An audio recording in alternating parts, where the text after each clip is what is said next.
Hello guys, massive November, మామూలు massive November కాదు. ఈ నవంబర్ నెల తెలుగు ఇండస్ట్రీలో కొన్ని కాలాలు చెప్పుకునేలాగా రాజమౌళి గారు ఒక పెద్ద ఫంక్షన్ చేయబోతున్నారు. ఆ ఫంక్షనే మహేష్ బాబు గారు రాజమౌళి గారి సినిమా అయిన వారణాసి. ఈ సినిమా టైటిల్ ఇదే అని చెప్పేసి చాలా గట్టిగా వినిపిస్తుంది. వారణాసి అనే టైటిలే కన్ఫర్మ్ అని చెప్తున్నారు. ఈ వారణాసి అనే టైటిల్ మహేష్ బాబు గారి ఫస్ట్ లుక్, రాజమౌళి గారు రెగ్యులర్ హీరోస్ లాగా వాళ్ళ బర్త్డేకి ఫస్ట్ లుక్ గా రిలీజ్ చేయొచ్చు. బట్ మొన్న ఆగస్టులో మహేష్ బాబు గారు బర్త్డే అయిపోయినా కానీ సింపుల్ గా రిలీజ్ చేస్తే ఏంటి అనుకున్నారో ఏమో, లేకపోతే ఇంటర్నేషనల్ సినిమా కదా అంత సింపుల్ గా ఎలా రిలీజ్ చేస్తామని ఆలోచన పెట్టుకున్నారేమో తెలియదు. కానీ నవంబర్ లో ఒక పెద్ద అప్డేట్ ఒకటి ఉంటుంది, పెద్ద ఫంక్షన్ ఒకటి జరుగుతుంది అన్నట్టుగా పెద్ద ఇన్ఫర్మేషన్ ఇచ్చేశారు మొన్న ఆగస్టులో మహేష్ బాబు బర్త్డే రోజు. అయితే అది నిజం చేస్తూ ఈ నవంబర్ నెలలో రేపు 17 కానీ 16 కానీ అది 18 కానీ 20 తారీఖు లోపే ఆర్ఎఫ్సిలో రామోజీ ఫిలిమ్స్ ఆ ఈవెంట్ ప్లాన్ చేస్తున్నారు. ఆ ఈవెంట్ లో మహేష్ బాబు గారి first look, cinema title release చేస్తారు అనుకుంటున్నారు.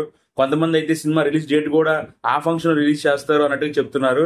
అయితే ఇంతవరకు కనీ విని ఎరగని రీతిలో తెలుగు ఇండస్ట్రీలో ఇండియన్ సినిమాలో ఒక సినిమా ఫస్ట్ లుక్ ప్లస్ ఒక సినిమా యొక్క టైటిల్ ఈ రకంగా రిలీజ్ చేయొచ్చా అని చెప్పుకునే విధంగా ఒక పెద్ద ఫంక్షన్ పెట్టి మహేష్ బాబు గారి సినిమాని ప్రపంచవ్యాప్తంగా రాజమౌళి గారు ఒక స్టాంప్ వేసి పెట్టబోతున్నారని తెలుస్తుంది.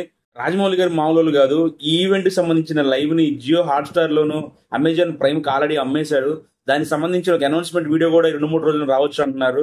ఎంత మాస్టర్ మైండ్ కాకపోతే ఇంత గట్టిగా ప్లాన్ చేస్తున్నారు. సో అందరిలాగే ఎంతమంది వెయిట్ చేస్తున్నారు నాకు తెలియదు, కానీ రాజమౌళి గారి మాస్టర్ మైండ్ ఎలాంటి ఈవెంట్ ప్లాన్ చేశారు, అది ఎంత గొప్పగా చేయబోతున్నారని నేను మటుకు గట్టిగా వెయిట్ చేస్తున్నాను.